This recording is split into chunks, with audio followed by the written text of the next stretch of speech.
Hai geng, selamat datang lagi di Teman Cerita. Yang sebelum kita mulai ke ceritanya, gue mau ucapin selamat lebaran buat teman-teman yang merayakan nih, minal aidin wal faizin, mohon maaf lahir dan batin. Semoga tidak ada keselekan nih antara kita nih. Makanya di Teman Cerita ini spesial. Gue nggak bakalan ngasih jam scare deh. Biar kalian nih bisa nyimak ceritanya yang lumayan panjang sambil makan opor sama sambal ati buatan emak dengan tenang dan khusyuk. Kagak usah khawatir gitu kan kalau ada jumpscare nanti bikin keselak atau ketumpahan kuah opor dah tuh. Yang gua tahu banget kalau lebaran nih pada pakainya pasti putih-putih. Kalau udah ketumpahan kuah atau sambal susah banget dibersihinnya. Habisnya kan tadi kita baru aja apa nih? Ya masa iya gua udah mau bikin dosa lagi?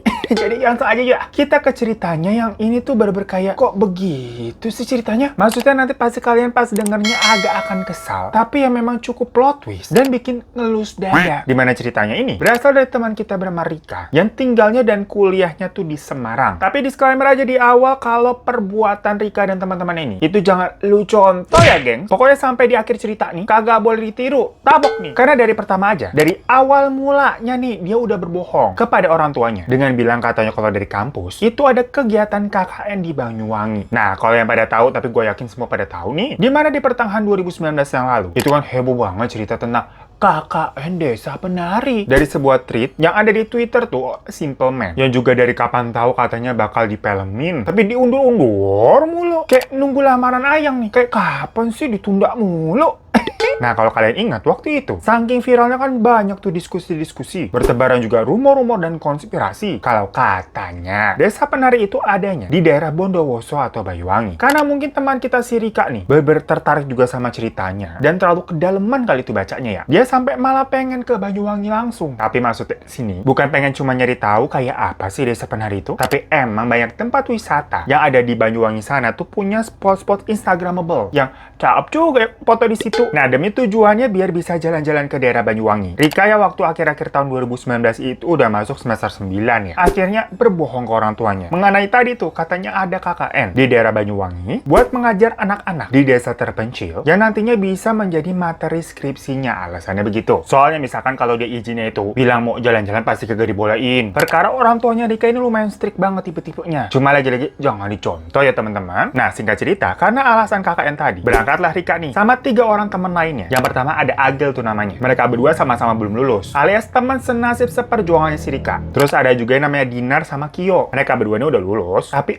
masih nganggur habis wisuda. Nah, tapi FYI aja menurut Rika, mereka berempat ini pure temenan doang kok. Kagak ada yang pacaran apalagi suka-sukaan. Pokoknya mereka di kampus emang sohib banget. Nah, sesampainya mereka di Banyuwangi, mereka tinggal di sebuah apa ya bisa dibilang tuh kayak bunk bed homestay. Yang jatuhnya emang bisa bayar kayak mingguan dan bulanan. Karena emang niatnya di awal, mereka kan lumayan mau lama. Sekitar 3 mingguan lebih lah puas-puasin di sono. Dan yang namanya Dinar tadi, itu emang keluarganya orang sana. Jadi dia sekalian pulang kampung istilahnya. Tapi kebetulan rumahnya tidak besar. Jadi nggak bisa nampung semua temennya untuk nginep di sana. Nah, karena homestay mereka ini kan modelnya bunk bed gitu ya, geng. Yang jatuhnya itu cuman sewa kasur lah ya, bukan sewa kamar orang kecil. Dan mereka juga sekamarnya nih sama orang lain. Pokoknya di sana si Rika nih sekamar sama orang asing namanya Leli nih pas kenalan. Jadinya mereka lumayan deket tuh. Karena si Leli ini memang berjiwa backpacker sejati yang sendirian ke Banyuwangi jadi cewek-cewek jager. Sementara si Dinar ya tidurnya tetap di rumahnya, kan dia punya rumah di Banyuwangi. Tapi bolak-balik ke homestay itu nemuin teman-temannya. Sementara Agel sama Kio itu sekamar yang khusus cowok. Ya udah, hari-hari pertama mereka nih langsung diisi dengan ngebolang ke sana kemari, mengunjungi tempat wisata yang ada. Mulai dari ke pantai-pantainya, air terjunnya, waduk, desa-desa, kafe-kafe hits.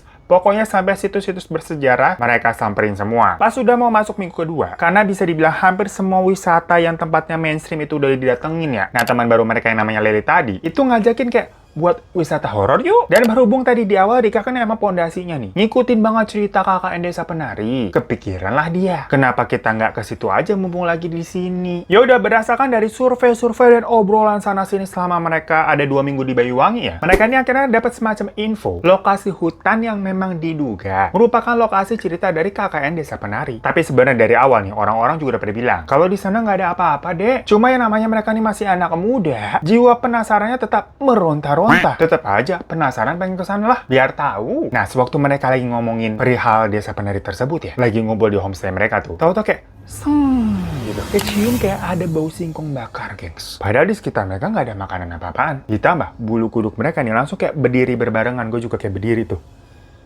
Abis ceritanya ini sebenarnya agak serem, gengs. Sampai Dinar pokoknya emang cewek-cewek agak polos itu nyeletuk.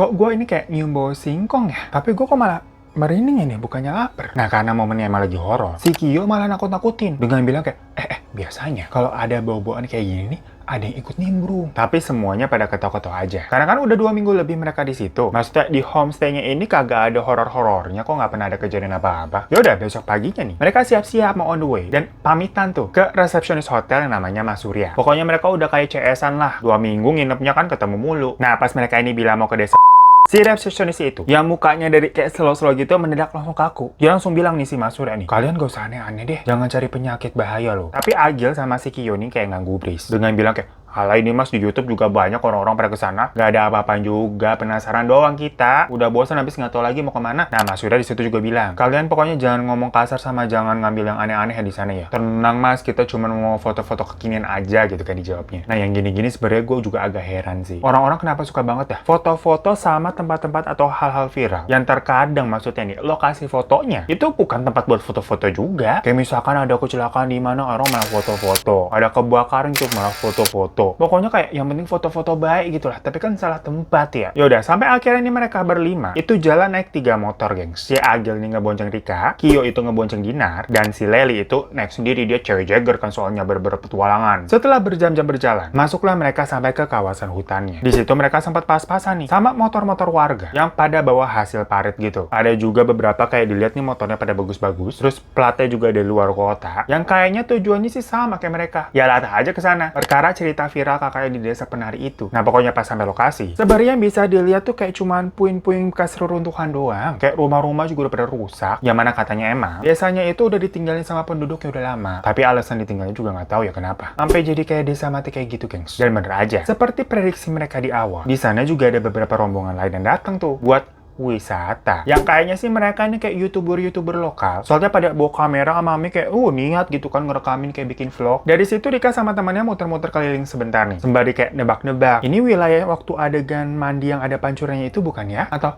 ini hutan yang waktu ada kelihatan penari gaibnya bukan ya? Karena mereka itu gimana pun kan nggak tahu persis. Apa iya ini lokasi yang diceritakan atau bukan? Cuma bisa berspekulasi aja. Nah, tapi tujuan utama mereka sebenarnya pingin nyari lokasi. Yang katanya nih kalau dicerita KKN itu tempat Bima sama Widya. Kan katanya ada kayak semacam apa tuh?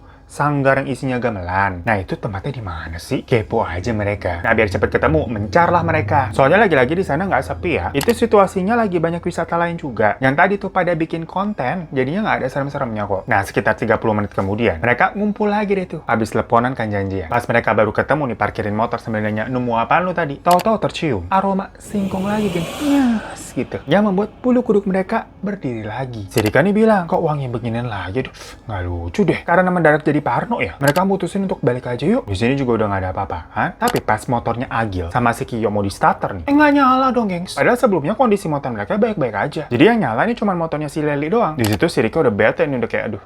Apa lagi nih? Mikirnya kan kayak, kok tau-tau apes ya? Mana mogoknya di tengah hutan begini kan masalahnya. Karena takut keburu malam. Jadi sama mereka mau nggak mau kayak ya udah dituntun aja gitu. Tapi kan itu jalannya tanah ya, bukan aspal. Waktu didorong juga berat banget nih, nggak enak. Akhirnya si Leli yang motornya nyala sendiri ya, diminta tolong lah, cariin bengkel deket-deket sini apa orang yang bisa bantu. Nanti tuh orang atau tukang bengkelnya lu bonceng lah kemari. Ya udah dari situ akhirnya Leli pergi sendirian. Karena kan nanti dia harus bonceng tukang motor ke situ nanti kan. Di situ Agil, Kyo, Rika sama Dinar nunggu ngemper aja gitu sambil ngeliatin keadaan sekitar gitu. Yang tahu-tahu kok sepi ya, tadi kayak banyak orang kok di sini, tahu-tahu nggak ada siapa-siapa. Kyo bilang nih, lu nggak seru ya, ternyata tempatnya gini-gini doang, kagak ada apa-apaan. Jadi kan nimpalin. Ya kan emang dari awal orang-orang udah pada bilang di sini nggak ada apa-apaan, kosong. Habisnya mau kemana lagi kita? Seenggaknya udah tahu lah lokasinya begini gitu, di mari gitu, nggak penasaran. Nah tapi sih Agil nih ngeledekin. Ya emang apa yang lu harapin sih yo? Mau ketemu Badara Wuhi? Ngomong begitu sih Agil. Si Dinar yang denger kayak gitu langsung kayak marah. Hush! Ngomongnya jangan gitu-gituan ah. Nah, si Kyo nih kan emang agak selengean cerita orangnya nih. Kesenengan dia ngeliat kayak Dina nih ketakutan. Bilangin kayak, ya ilah Din, cerita kakak ini tuh juga nggak bener kali. Karangan doang, udah santai aja. Tapi kan Dina kayak tetap takut ya, tetap kesel. Dia nggak suka nih sikapnya Kyo yang kayak gampangin banget. Ya udah mau beneran atau bohongan tetap aja nggak usah bercanda begitu ah. Udah tahu motor kita mogok di sini masih aja bercanda. Pokoknya si Dina udah emosi banget karena mungkin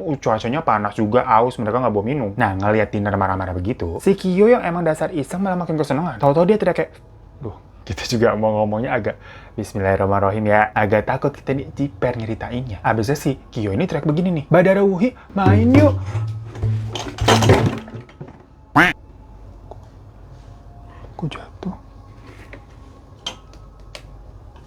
Bentar ya, gengs. Mohon maaf ya, kita ke distrik deh, bukannya maksudnya sosok jumpscare. Kita juga kena jumpscare. Pada aman kan opornya ya? Mohon maaf sekali lagi, minal aidin dulu. Tadi lupa baca doa habisnya sebelum mulai. Tapi kita udah baca doa sekarang. Kalian doain ya, aman-aman aja udah di sini. Gua merinding juga nih soalnya nih. Ada-ada aja gitu ya. Habisnya gengs, pokoknya habis Kyo teriak kayak tadi tuh, kita gak usah ulang ya. Tahu-tahu di sekitar mereka itu kan banyak kayak pohon bambu. Itu pada goyang-goyang. Padahal nggak ada angin kencang, kayak ini sini juga kagak ada angin. Mereka semua langsung berdiri, pegangan. Kayak ketakutan gitu. Si Kyo yang tadinya sosok berani tuh langsung kelihatan paling jiper ketakutan. Ya gue kagak mau ngatain ya. Kita juga begitu nih. Lagi jiper juga nih posisinya nih sekarang. Pokoknya si Rika nih langsung kayak nunjuk-nunjuk Kyo gitu. Makanya lu ngomong hati-hati. Si Kyo kayak diem aja gitu kan, ngangguk kayak nggak bisa ngelawan. Gak lama dari situ, si Leli ini datang. Boncengin tukang bensin oplosan, tapi kebetulan ini orang ngerti mesin katanya. Soalnya di daerah situ emang kagak ada bengkel. Baru aja nih si tukang bensinnya datang. Nyoba starter nih, belum mulai nih. Maksudnya belum ngutak-ngatik apaan tuh motor, langsung nyala, geng. Tapi yang lain ekspresinya masih pada ketakutan. Itu mukanya nggak bisa dikontrol banget tuh. Sampai si Leli nanya, lo pada kenapa? Semuanya diem, nggak ada yang berani cerita. Tapi si tukang bengkel ini udah kayak ngerti. Soalnya dia bilang kayak gini nih, udah biasa di sini emang suka pada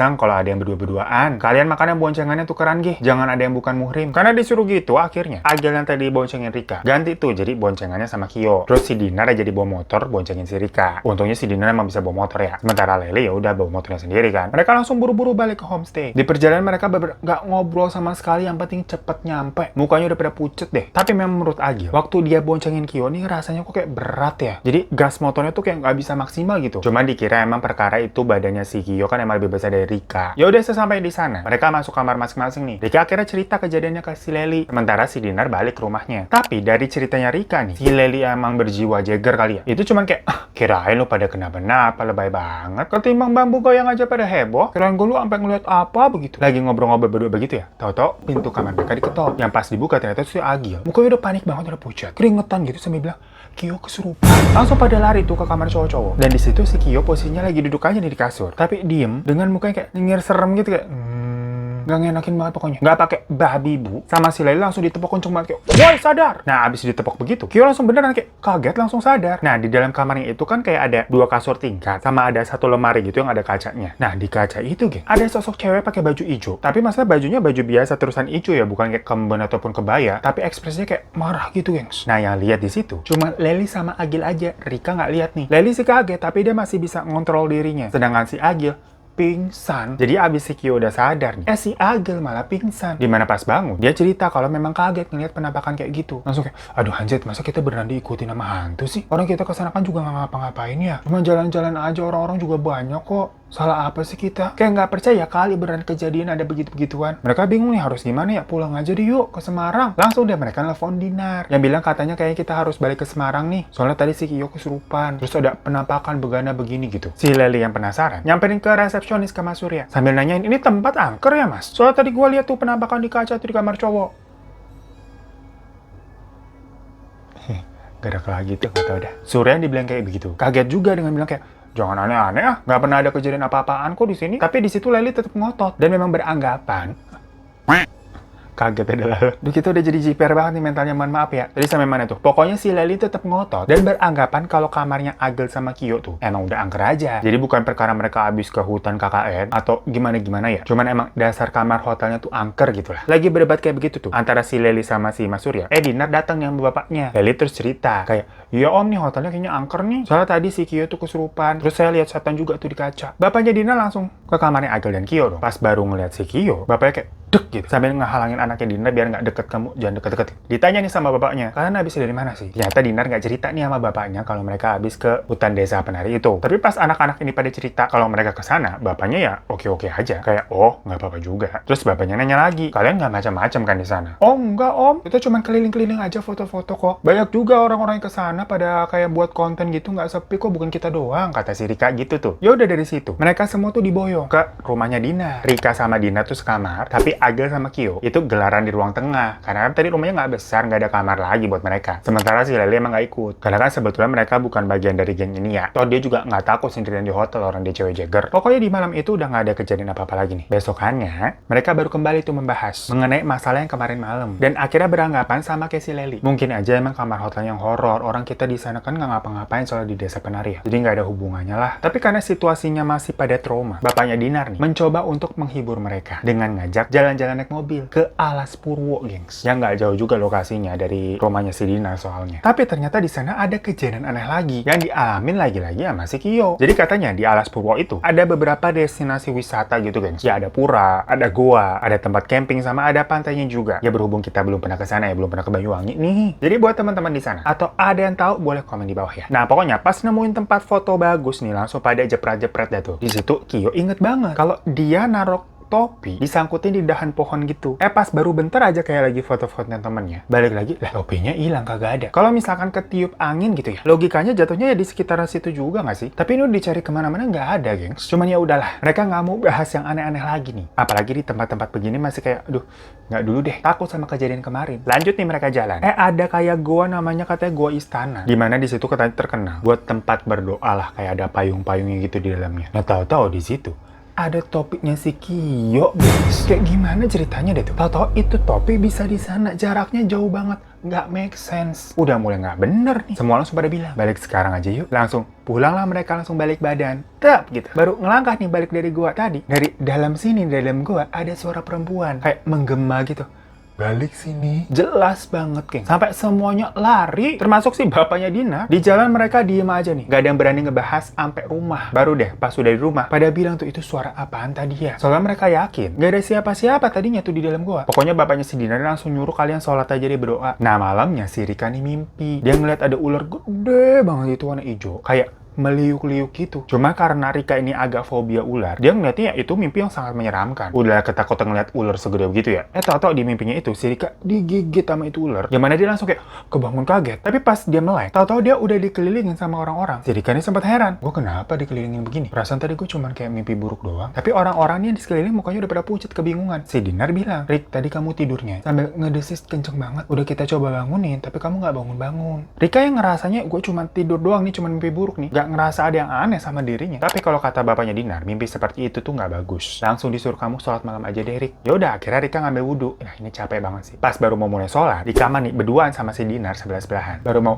Allahu Akbar gitu. Belum mulai nih, baru ngangkat tangan. Tahu-tahu di sampingnya di sini si Dinar kayak cekikikan. Kirain si Rika nih ada yang lucu apa gimana ya. Tapi jadi kan dia nggak konsen, udah mau sholat jadi nggak jadi dong. Pas dilihat, Dinar nih kayak senyum gitu. Tapi senyumnya serem kayak waktu si Koi kayak surupan. Kayak gitu. Ya Rika langsung teriak dan orang-orang rumah langsung pada masuk ke kamar. Bapaknya megangin Dinar sambil baca-baca doa dan Dinarnya langsung pingsan. Nah pas sudah bangun, si Dinar ini katanya nggak inget apa-apa, gengs. Pikirannya emang kayak kosong. Pas mau mulai sholat gitu, terus dia kayak hilang aja udah. Ngerasa ini keadaannya udah mulai nggak beres, sudah capek juga ya. Kita juga ceritanya agak capek nih. Mereka fix mutusin untuk udahlah pulang aja ke Semarang. Tapi kebetulan, karena mereka berarti kan mau beli tiket ini secara dadakan, ya harganya pastinya cukup mahal buat anak kuliahan kayak mereka. Nelfon lah nih Rika ke orang tuanya. Minta maaf kalau udah bohong. Dan nyeritain keadaan yang terjadi di sana. Sekalian minta transferin buat uang beli tiket. Yang lain juga begitu sama, si Aga sama Kyo ya maksudnya. Singkat cerita ya udah mereka balik deh tuh ke Semarang. Set. Tapi Dinar memang masih di sana. Di rumah keluarganya kan emang ceritanya dia pulang kampung ya, nggak ikut balik lagi ke Semarang, orang dulu lulus. Nah waktu di Semarang, Rika ini sempat kayak beberapa hari gitu memang tidak ketemu sama si Agi dan Kyo. Karena dia semacam dihukum sama orang tuanya. Perkara udah bohong. Langsung disuruh udah kamu skripsian aja dulu. Kelar itu skripsi kamu. Dan selama itu menurut versinya Rika, dia nggak ngalamin kejadian apa-apa. Sampai tahu-tahu dia cacatan nih sama si Leli. Si Leli nanya kan kayak apa kabar, bla bla bla bla bla. Curhat deh si Rika tentang kejadian-kejadian yang dia alami setelah keluar dari hotel. Kan soalnya abis dari situ dia udah nggak bareng sama Leli lagi kan. Dan menurut versinya Leli, setelah mereka ini keluar dari hotel, hidupnya dia juga adem ayem kok. Nggak ada kejadian apa-apa sama sekali. Terus si Leli ada bilang gini nih. Nah itu jadinya si Kyo pulang ninggalin si Dinar sendirian di sana. Gak gentle banget sih jadi pacar. Jadi Kak bilang dong, mereka temenan doang kok, bukan pacaran. Tapi Leli kayak kaget. Oh iya, gua kira mereka pacaran. Abis mepet banget waktu itu boncengannya. Terus tangannya Dinar juga ke itunya si Kyo, gua lihat. Rika kan kaget. Yang dari chat-chatan mereka langsung teleponan. Kayak Rika kayak, hah?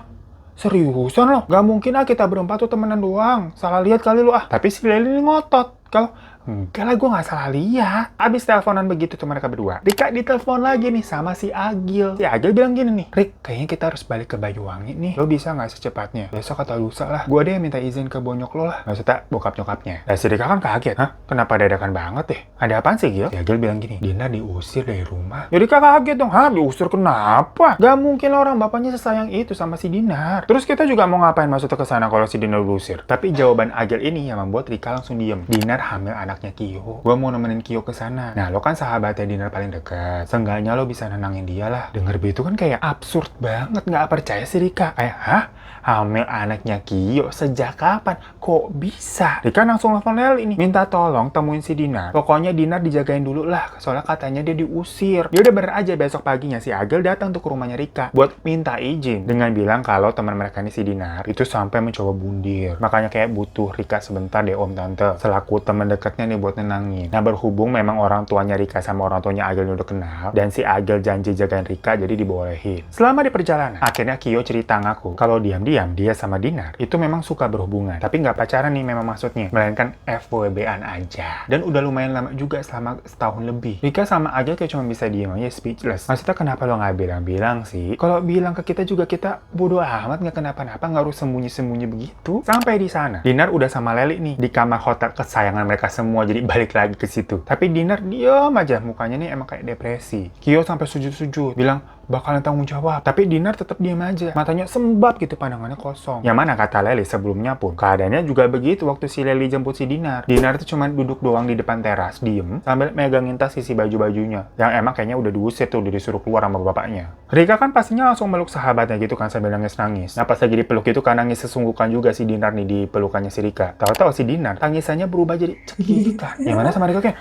kenapa lo? Dinarnya kesurupan lagi, gengs. Padahal udah beberapa hari sih Rika pas balik ke Semarang udah nggak nemuin mistis-mistisan begitu. Pas balik lagi ke sana ke Banyuwangi, kejadian lagi. Oh, udah nggak bener nih, udah gue nggak ngerti dah. Cari aja deh Ustadz. Ini si Dinar juga lagi hamil pula, takutnya kenapa-napa nih sama anaknya. Nah, kebetulan dari hotel itu kayak 2 rumah di sampingnya deket banget ada musola. Agi lari ke sana tuh. Ketemulah sama Pak Haji yang lagi mimpin sholat maghrib. Minta tolong tuh, Pak Haji, teman saya nih kenapa-napa, tolong dilihat dah. Langsunglah Pak Haji sama beberapa orang lainnya datang. Pas dilihat, oh, di Rukiah ya. Ya udah, di kamar itu si Dinar di Rukiah. Jadi lumayan suasananya heboh dah. Cuman anehnya, yang di Rukiah ini kan si Dinar nih. Yang ikut kebeling satan teriak-teriak itu si Kyo juga. Ternyata katanya setannya mah ada 2 nempel di Kyo sama di Dinar, gengs. Karena mereka berdua udah berbuat tidak senonoh di sembarang tempat. Wah, ini agak plot twist tapi lumayan 18 plus ya. Waktu di hutan, itu kan mereka sempat ada adegan tuh yang mencar nyari tempat sanggar gamelan yang katanya Bima sama Widya. Nah, si Kyo sama si Dinar boncengan itu ke tempat sepi. Terus berbuatlah mereka pakai tangan doang, padahal karena Kyo udah tahu posisi Dinar dia lagi hamil, jadi udah tahu duluan mereka sebenarnya. Nah, terus si Kyo biasalah buang cairan-cairannya itu tuh sembarangan, belepotan, sampai kayak meper-meper ngelap ke batang pohon. Dan dari situ mereka katanya ketempelan. Si Kyo ini ketempelannya makhluk cewek penunggu pohon yang emang kelihatannya cantik, dan si Dinar ini ketempelannya kayak semacam cewek gombel gitu, gengs, yang mau ngambil anaknya dia. Jadi lebih bahaya setannya Dinar katanya. Nah, di situ Rika kayak kaget dong. Ah, ini setan-setan yang ada di desa penari maksudnya apa? Nah, cuman katanya kagak ada hubungannya. Yang namanya setiap tempat kan pasti ada penunggunya. Dan kebetulan Dinar sama Kyo udah membuat marah penunggu di situ. Rika sama Agel cuman bisa kayak geleng-geleng doang. Waktu cerita aja nih si Rikanya nih itu bilang, walaupun Dinar emang sahabatnya ya, tapi dia ngerasa si Dinar ini kayak bodoh banget. Kok ya meraktekin adegan begituan di lokasi yang katanya kejadian di desa Kakan Penari, yang mana cerita itu menjadi runyam. Kan karena perkara ada tokoh Bima sama Widya yang di situ. Maksudnya kok mereka cosplay begitu juga? Otak lu di mana nih? Tahu sih sifat si Dinar emang kayak cewek-cewek polos yang penurut. Tapi sorry banget, ngeripit adegan begitu di lokasi yang begitu pula, kayak bodoh total aja udah jatuhnya. Dan untungnya mereka bisa diselamatkan ya. Setannya akhirnya beneran diusir sama Pak Haji dengan Rukiah. Waktu udah pada sadar, si Kyo dicecer. Kayak, serius lo nggak ngotak kayak gitu? Nah, Kyo bilangnya dia emang terinspirasi sama cerita KKN Desa Penari. Soalnya di awal dia nggak percaya sama begitu-gituan. Sampai dia sendirilah kena batunya. Untuk sekarang, Dinar sama Kyo ini posisinya sudah menikah, gengs. Dan anaknya juga udah mau jalan 2 tahun. Cuman ada beberapa hal yang agak disayangkan dari pernikahan mereka berdua ini. Yang pertama, sampai saat ini katanya, orang tua Dinar itu tetap tidak mau menerima atau memutuskan hubungan. Perkara menganggap hal itu semacam aib di keluarganya. Ya, pakam keluarga orang kan beda-beda ya. Dan yang kedua, anak mereka ini agak suka sawan, gengs. Alias digangguin mulu sama makhluk-makhluk tak kasat mata. Yang hampir tiap hari katanya. Pokoknya kisah tentang anaknya ini sebenarnya ada ceritanya lagi tuh. Diceritain sama si Rika panjang banget. Sampai katanya si Dinar sama Kyo ini capek. Tiap malam anaknya nangis dan ada aja kejadiannya. Mungkin karena semenjak dari dalam perutnya emang udah digangguin ya. Jadi masih lanjut sampai sekarang. Ya maksudnya kasihan aja juga, itu kan anak bayi. Dan orang tuanya juga pasti pusing. Ya pokoknya intinya masih panjang tuh sebenarnya cerita mistis yang menghantui Dinar dan Kyo setelah punya anak ini, gengs. Tapi lebih ke anaknya nih yang digangguin. Yang jelas Rika tuh bilangnya, sebenarnya ini bukan tentang cerita desa penarinya, tapi perbuatan temen-temennya. Yang emang kalau mau dilakuin di desa mana juga salah ya. Nggak habis pikir aja kok bisa cosplay. Jadi Bima sama Widya itu ngapain? Apa mungkin karena hotel yang waktu itu mereka tempati jatuhnya sharing, dimana nggak ada waktu mereka bisa berduaan. Cuman kan tetap aja nggak di tempat Widya sama Bima juga kali ya, di hutan. Ya oke deh, thank you semuanya. Udah panjang banget nih kayak ceritanya. Yang di awal dikirakan ketempelannya kenapa begitu. Ternyata kelakuannya aja kayak, ya udah emang pantesan aja. Makanya kita kalau di tempat-tempat baru, atau di tempat-tempat yang sekiranya menyeramkan lah, jangan aneh-aneh. Kita aja di kamar sendiri kadang suka ketakutan. Yaudah, makanya kita akhiri ya. Thank you semua yang udah nonton. Jangan lupa untuk klik subscribe buat yang belum. Kalau udah, terima kasih banyak. Ya nanti kita bisa cerita-cerita lagi. Dan kalau kalian punya cerita, langsung aja email ke sini. Sekali lagi, minal aidin wal faizin. Dan sampai jumpa di teman cerita selanjutnya. Assalamualaikum.